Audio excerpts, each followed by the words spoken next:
ایک بار ہمارے پیارے پیارے آقا صلی اللہ تعالی علیہ وسلم ایک مجلس میں موجود تھے.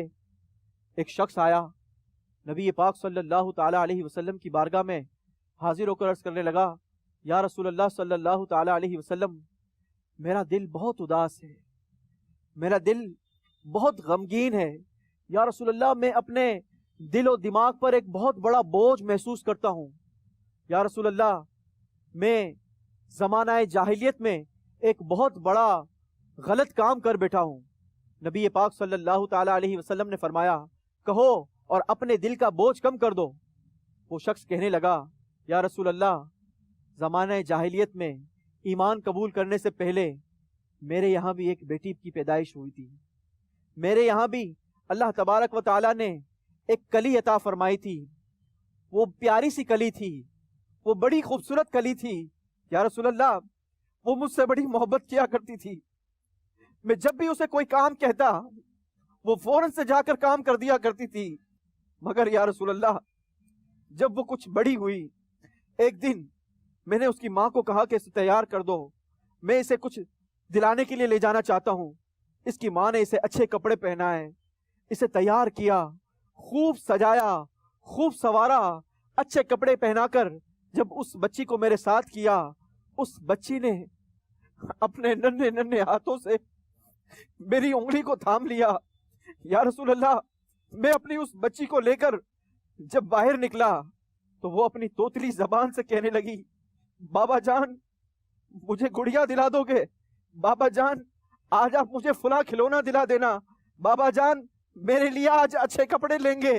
بابا جان, آج مجھے آپ یہ چیز دلا دیجیے گا. بابا جان, آج یہ کھانے کا دل ہوا ہے, آج مجھے کھانے کے لیے یہ دلا دینا. میں خاموشی کے ساتھ اس کی باتوں میں ہاں ملاتا ہوا اسے جنگل کی طرف لے گیا. میں جنگل سے ہوتا ہوا ایک قبرستان میں پہنچا. جب میں قبرستان پہنچا تو میں نے اپنے دونوں ہاتھوں سے اس کے لیے قبر کھودنا شروع کی, مٹی ہٹانا شروع کی. یا رسول اللہ, اس دن میں نے نئے کپڑے پہنے تھے. میری بیٹی نے جب یہ دیکھا کہ میرا باپ اپنے ہاتھوں سے مٹی کو ہٹا رہا ہے, وہ بھی میرے ساتھ اپنے چھوٹے چھوٹے ہاتھوں سے اس مٹی کو ہٹانے میں میرے ساتھ ہو گئی. جب اس نے دیکھا کہ میرے نئے کپڑے پر تھوڑی سی مٹی لگ گئی تو یا رسول اللہ, اس نے اپنے چھوٹے چھوٹے ہاتھوں سے میرے کپڑے کو صاف کرنا شروع کر دیا اور کہنے لگی, بابا جان, آپ چھوڑ دیجئے, میں کھڈا تیار کر دیتی ہوں. لیکن جب گڈھا تیار ہو گیا اور میں نے اس بیٹی کو اٹھا کر اس قبر کے اندر بٹھا دیا اور اس پر مٹی ڈالنا شروع کی تو وہ سمجھی کہ میں اس کے ساتھ کوئی کھیل کھیل رہا ہوں. اس نے بھی اپنے چھوٹے چھوٹے ہاتھوں سے اپنے اوپر مٹی ڈالنا شروع کی. مگر یا رسول اللہ,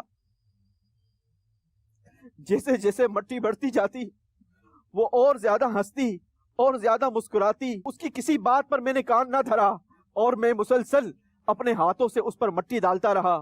مگر جیسے ہی وہ مٹی اس کے چہرے تک پہنچی, اب اس نے چیخنا شروع کر دیا, بابا جان, کیا آپ مجھے زندہ دفن کر رہے ہیں؟ بابا جان, میں نے آپ کا کیا بگاڑا ہے؟ بابا جان, آپ مجھے زندہ دفن نہ کریں, میں تو آپ کا ہر کہا مانتی ہوں. بابا جان, میں آپ سے کوئی فرمائش نہیں کروں گی. بابا جان, مجھے کچھ نہیں چاہیے, مجھے اچھے کپڑے بھی نہیں چاہیے, مجھے کھلونے بھی نہیں چاہیے, مجھے کھانے کے لیے بھی کوئی چیز نہیں چاہیے, لیکن خدارا مجھے زندہ درگور نہ کریں. لیکن یا رسول اللہ, میں نے اس کی کسی وائس پر, میں نے اس کی کسی آواز پر کان نہیں دھرا اور اس بیٹی کو زندہ درگور کر دیا. یا رسول اللہ, مجھ سے زمانہ جہالت میں یہ بہت بڑی غلطی رونما ہو گئی ہے.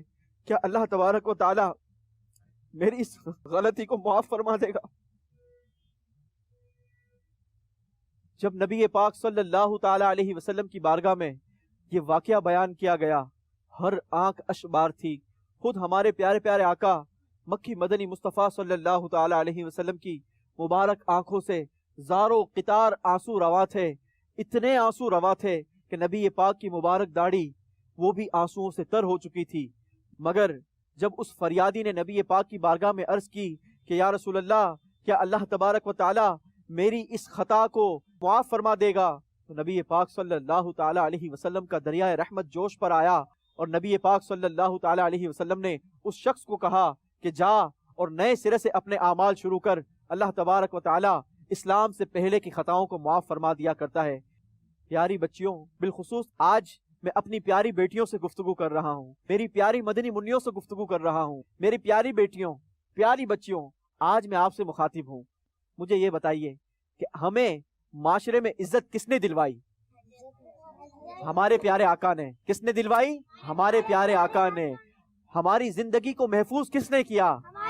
ہمارے پیارے آقا نے۔ اب ہمارا کیا فرض بنتا ہے کہ ہم بھی تو ہمارے پیارے آقا صلی اللہ تعالی علیہ وسلم کے بتائے ہوئے کاموں پر عمل کریں نا، ہمارے پیارے آقا صلی اللہ تعالی علیہ وسلم کی بتائی ہوئی تعلیمات پر عمل کریں، ہمارے پیارے آقا کی شریعت پر عمل کریں، نہ کہ شیطانی کاموں کے اندر مبتلا ہو جائیں، نہ کہ شیطان کے مشورے کو ہم اپنا لیں اور ہماری زندگی اس انداز کے ساتھ گزاریں کہ جو شیطان کا طریقہ ہے، شیطان کے چیلوں کا طریقہ ہے، شیطان کا بتایا ہوا طریقہ ہے، بلکہ ہمیں تو زندگی کس کے مطابق گزارنی ہے؟ ہمارے پیارے آقا کی سنت کے مطابق زندگی گزارنی ہے۔ سیدہ فاطمہ الزہرا رضی اللہ تعالیٰ عنہ کے سیرت پر عمل کرتے ہوئے زندگی بسر کرنی ہے۔